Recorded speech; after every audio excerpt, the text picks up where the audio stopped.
Hi there, thanks for your interest in this trauma-sensitive yoga training. I really believe that trauma-sensitive yoga is probably one of the most important modern contributions to practicing yoga that we have. Trauma-sensitive yoga has its origins in the amazing work of psychiatrist Bessel van der Kolk and yoga teacher David Emerson.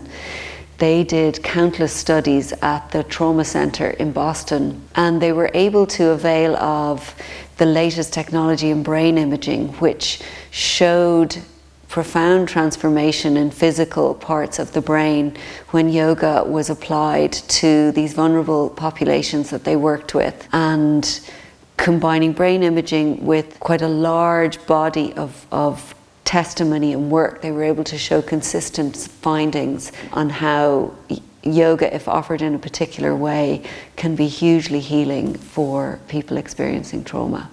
In this training, we'll look at the core principles of trauma-sensitive yoga, we'll look at the philosophical underpinnings, and we'll look at the latest scientific studies and neuroscience that really back up what's been found to be most consistent in terms of the evidence-based outcomes of trauma-sensitive yoga. Their findings were published around the time that I was doing my mindfulness-based psychotherapy masters, and for me the studies really validated what I already knew about the healing power of yoga. I'd been leading teacher trainings for over 10 years at that point. This is about 10 years ago. It brought together the healing power of yoga with the findings of Western psychology, with the latest findings in neuroscience and contemplative psychotherapy. And so it's bringing all of this wisdom together and applying it in a context of yoga, also in a context of holding a safe and sensitive space for participants. And in a very particular way, we're inviting and offering movement and mindful presence that has a huge healing potential. For yoga teachers, I think this will be a very different way of offering yoga. It's not teaching in its traditional sense. You're really facilitating. You're facilitating and inviting safe movement.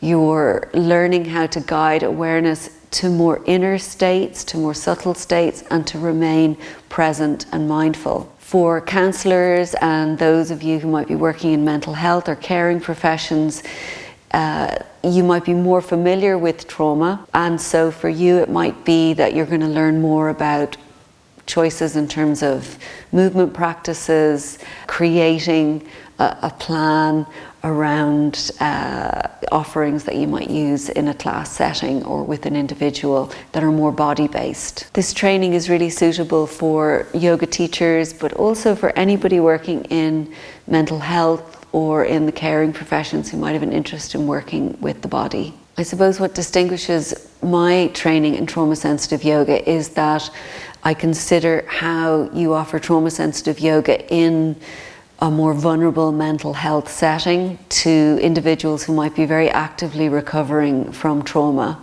But I also consider how you could apply the core principles of trauma-sensitive yoga in a more normal yoga or traditional yoga class settings, so that the core principles of trauma-sensitive yoga can be applied in a quite versatile way to inform perhaps your way of being with clients, facilitating groups, or teaching yoga. So I hope you can join me for this training. I really think that trauma-sensitive yoga is such a rewarding way of practicing, both for you and for the groups and individuals that you facilitate.